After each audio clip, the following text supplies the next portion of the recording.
Ladies, the smarter you are, the harder it's going to be to find a man, and this is for a few reasons. The first is because while a lot of men say they want a smart woman, most of them cannot handle a woman who is more intelligent than they are because it makes them feel insecure and it makes them feel like they have nothing to teach you, so they will typically date down intellectually because it makes them feel more masculine and dominant.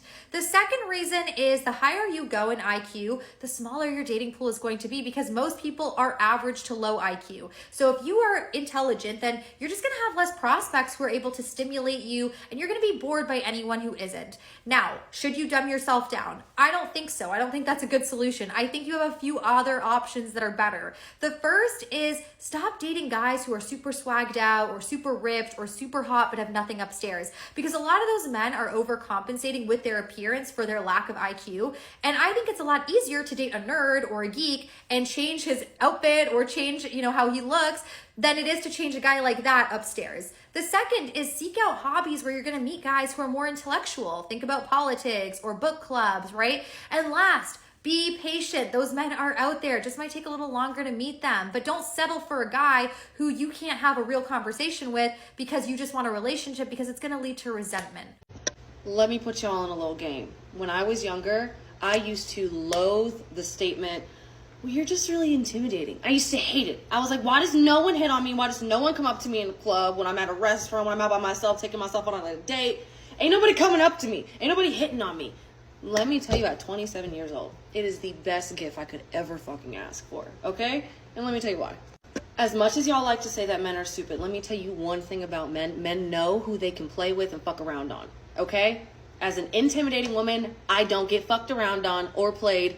I might have got played like twice in my entire life out of the 10 years I've been dating, okay? It is a biggest fucking blessing in disguise.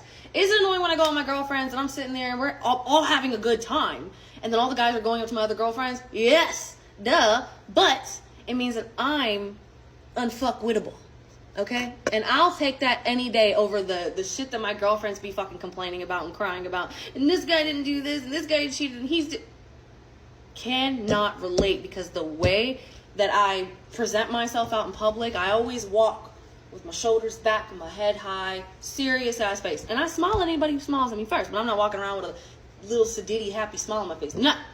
I'm walking around with a serious face. And then I'm kind to people that are kind to me. Very fucking simple.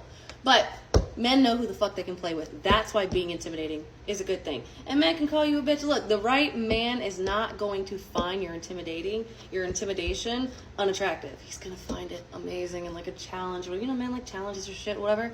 Yeah, that's what they're going to do.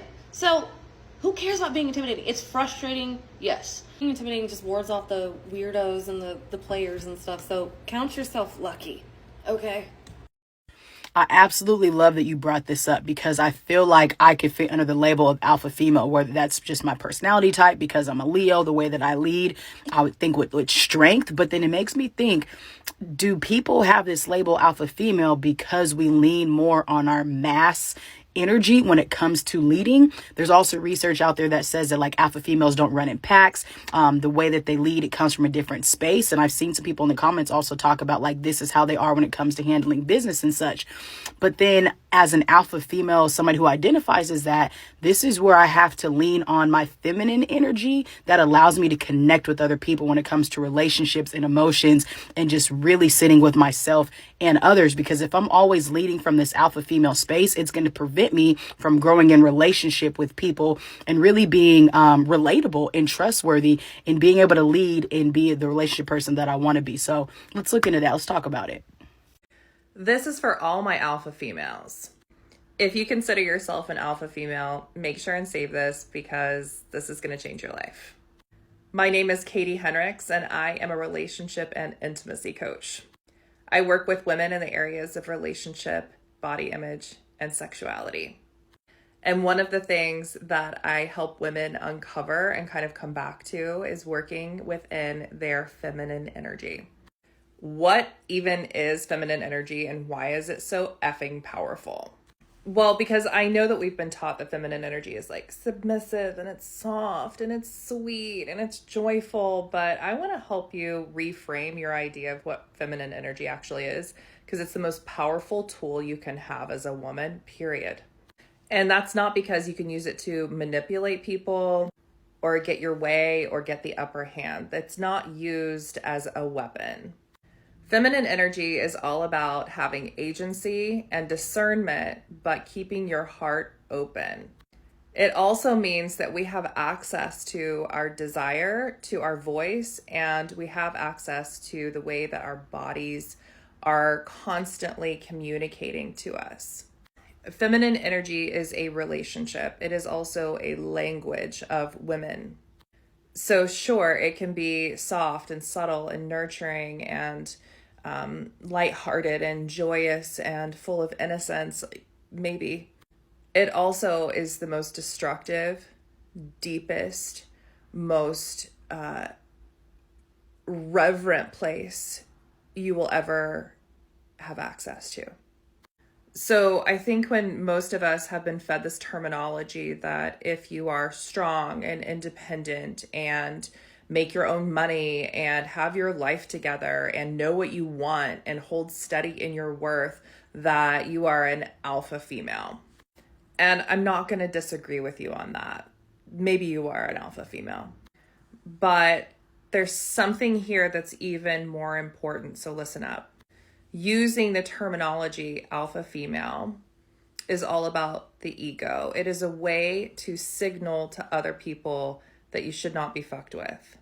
Or it's a way to signal that you're strong, that you're independent, that you know what you want. But really, all of those things are a cover, because when someone really truly can drop in with you, right? Like create a palpable connection with you, they will automatically be able to feel the thing that's underneath the alpha female. And that thing is the tenderness. That thing is everything we're trying to protect by being the alpha female. And I'm telling you, that thing is holy inside. That thing is divinity. That thing is pure source energy. It is power, and it is your feminine essence.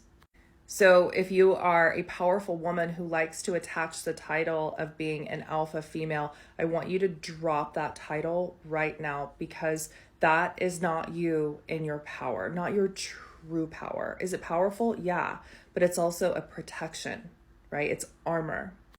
And it is a distraction from the discomfort that is, can someone really hold me here? Can someone see that there is something so much more tender and delicate inside that needs to be held, understood, protected, and loved? So from one alpha female to another, I want to tell you that I see you and I love you.